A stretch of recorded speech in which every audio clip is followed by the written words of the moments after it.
Today we will discuss about food availability, which is one of the dimension of food security, as everyone has right to access nutritious food, and it is as important as energy, as security, as the environment. Everything is linked together. So I, Bharti Goyal, will explain you in detail about food availability. Let us discuss about the objectives of this session. First, we will be able to learn about the meaning of food availability and where it stands right now.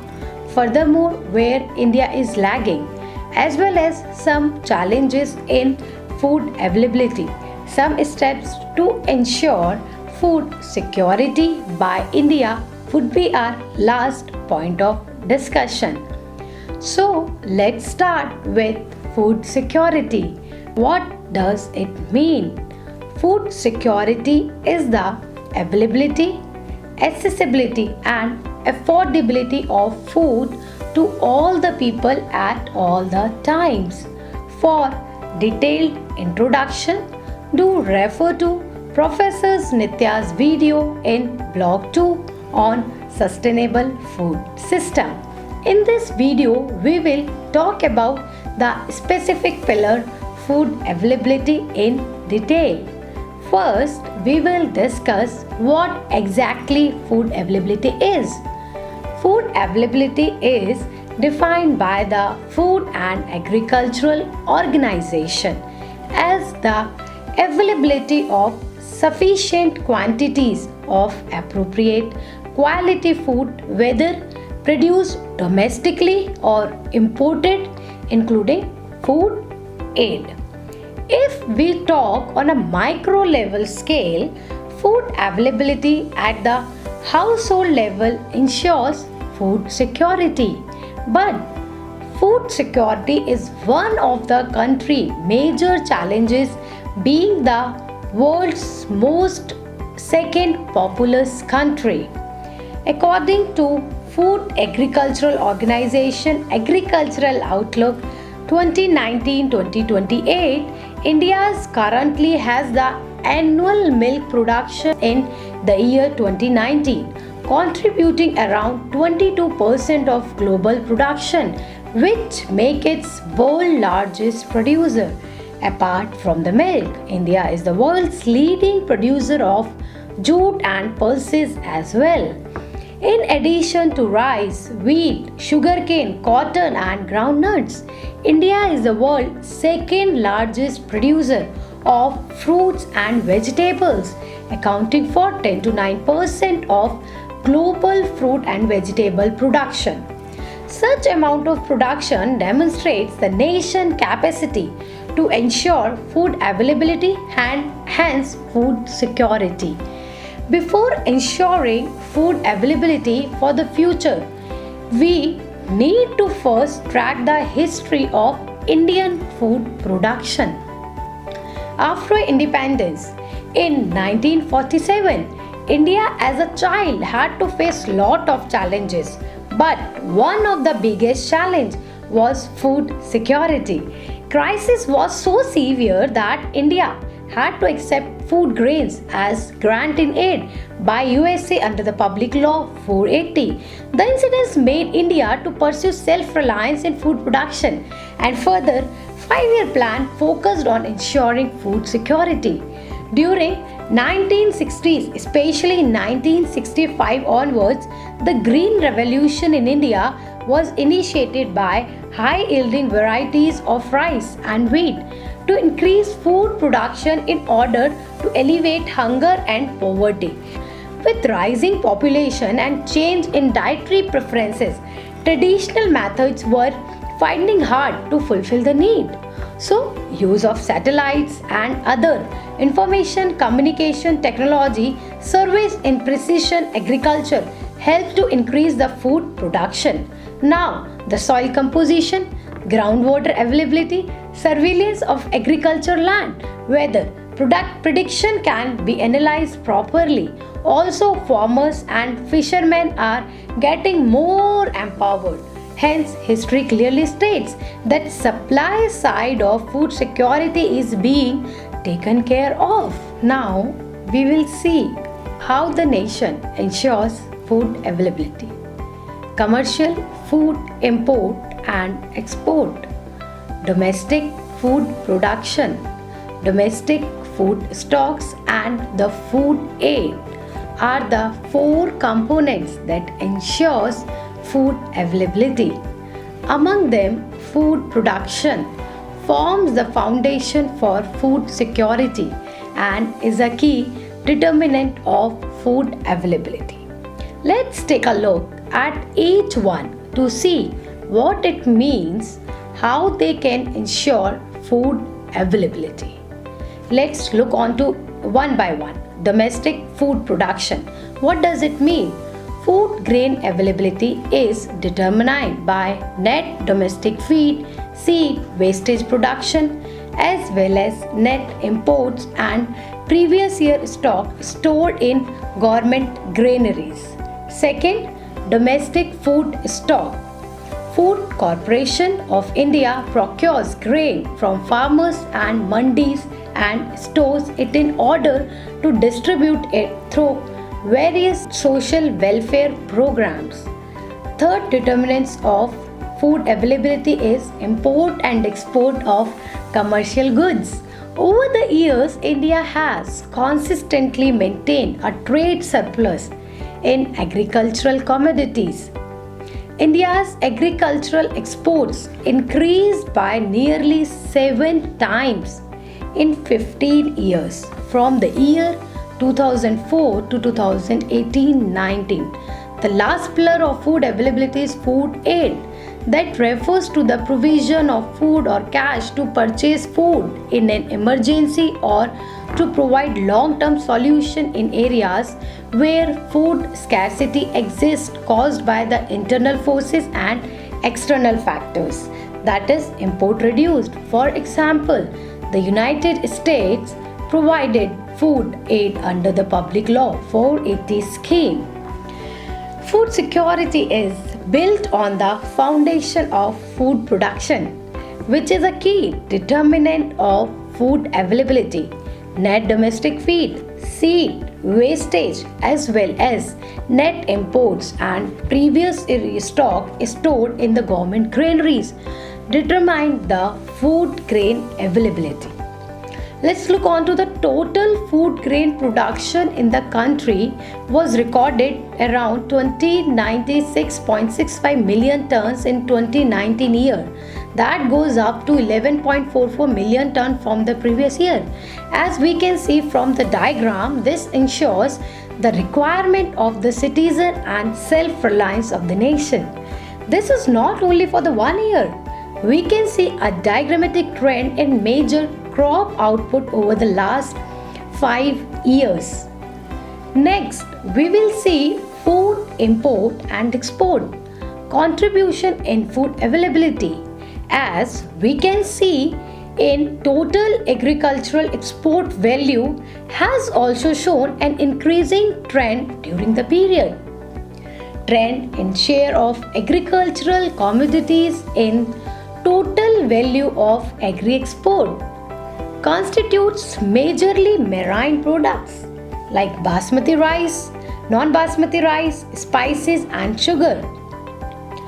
This clearly highlights that the nation has the surplus availability to fulfill the domestic need and as well as the global demand. Now, we will see the last pillar of the food availability, which is food stock.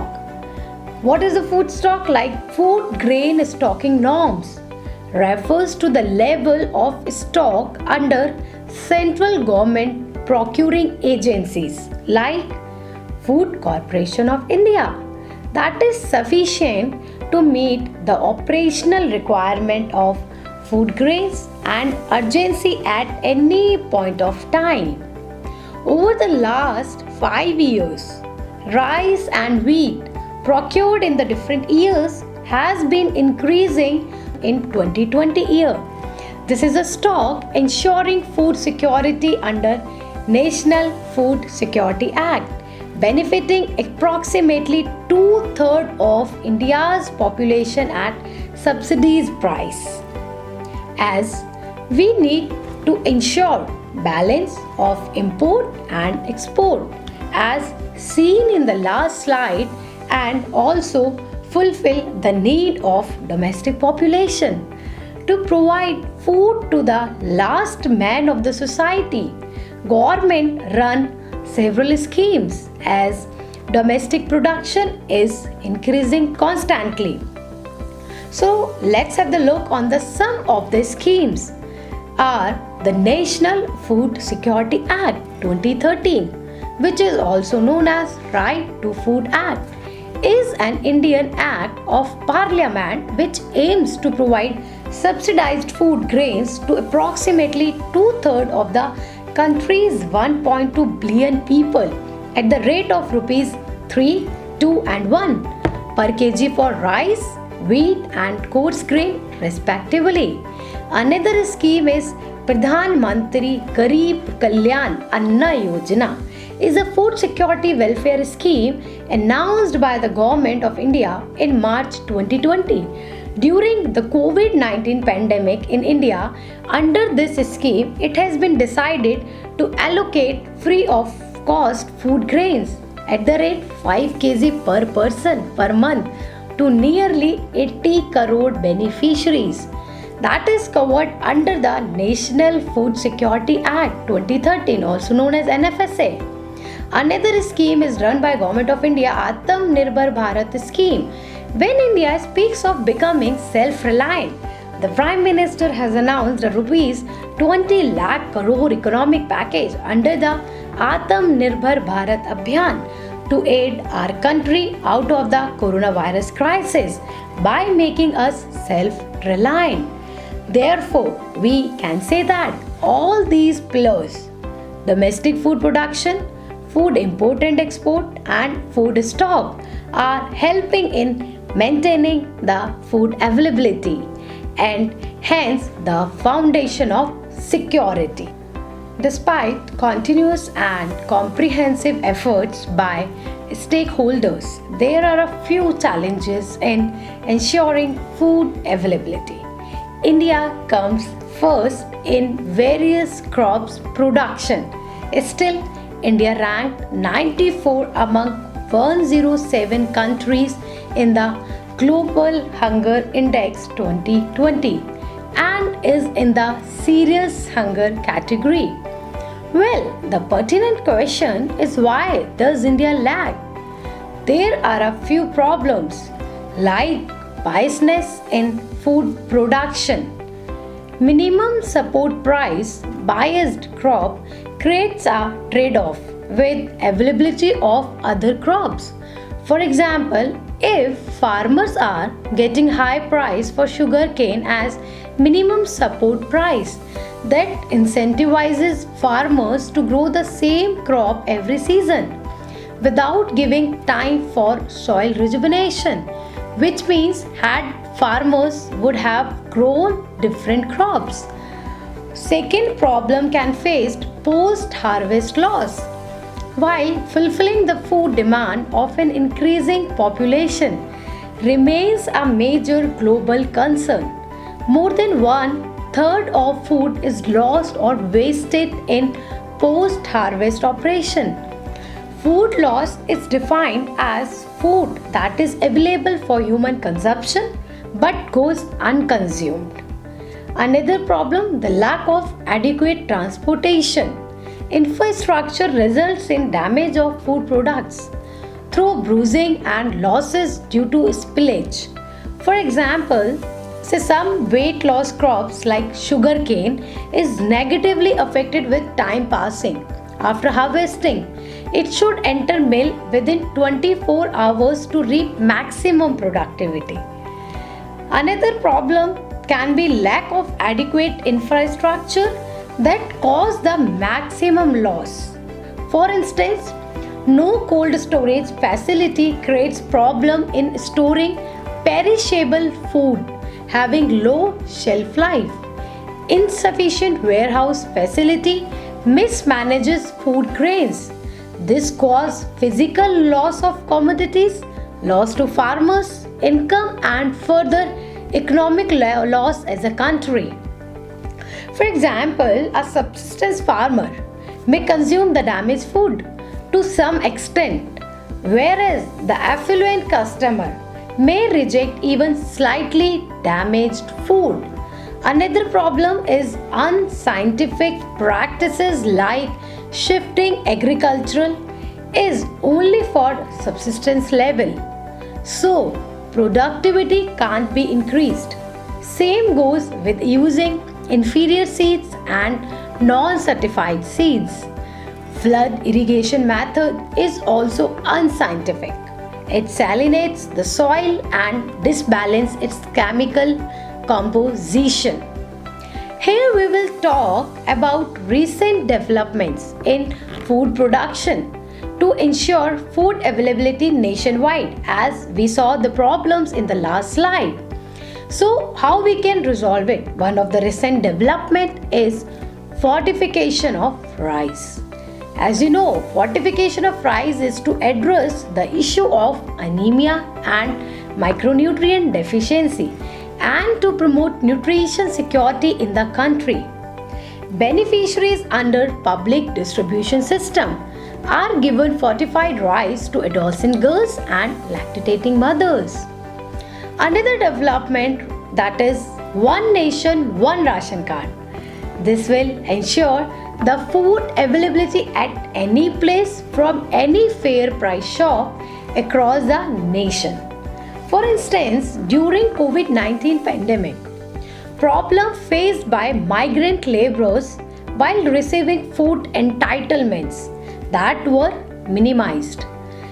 Next is Open Market Sale Scheme, the recent development. The scheme aims to enhance supply of food grains, especially during the low production season.